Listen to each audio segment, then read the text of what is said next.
I am a visual arts educator, and I've been an educator in the public and private settings for almost 23 years now, mostly in the public schools. I started out as a classroom teacher, and I always used art to teach, and I really felt the calling to be an art activist for our students because of the disregard for creativity in our schools. So I've really devoted myself to arts education for many, many years. I mean, some of my first memories are of making things. It was kind of how I was to understand this world that I had been born into, because I'm very different from all the people I grew up with, and especially my family.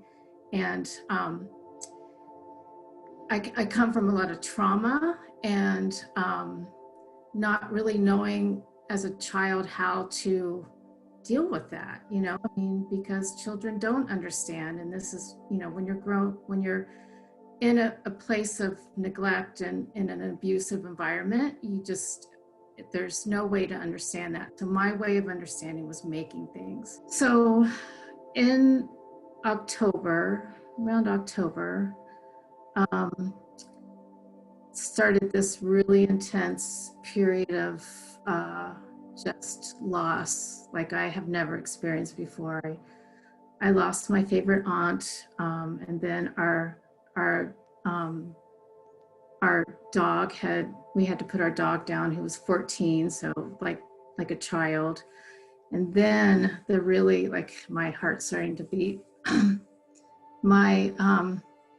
My brother passed away unexpectedly in November, and it was just a tragic situation.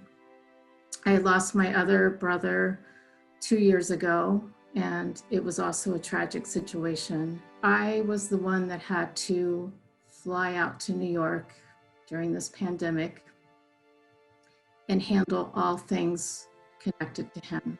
Luckily, I found a really great trauma grief therapist, and I need to heal, and I need to just even flying to take care of my brother's body. Like, I was sobbing in public, like the whole way, walking to his apartment sobbing.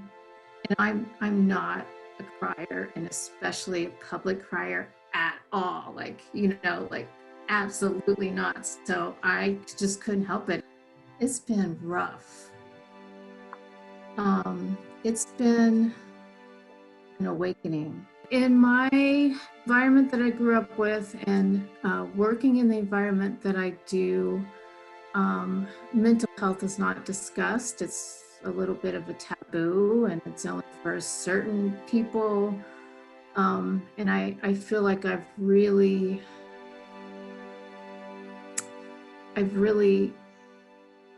had a realization for myself and for, the youth around us and for my family, that the more that you talk about your own struggles with mental health and address the shame connected with that, is the only way to heal. Because I've had so much shame around mental health issues. My mother's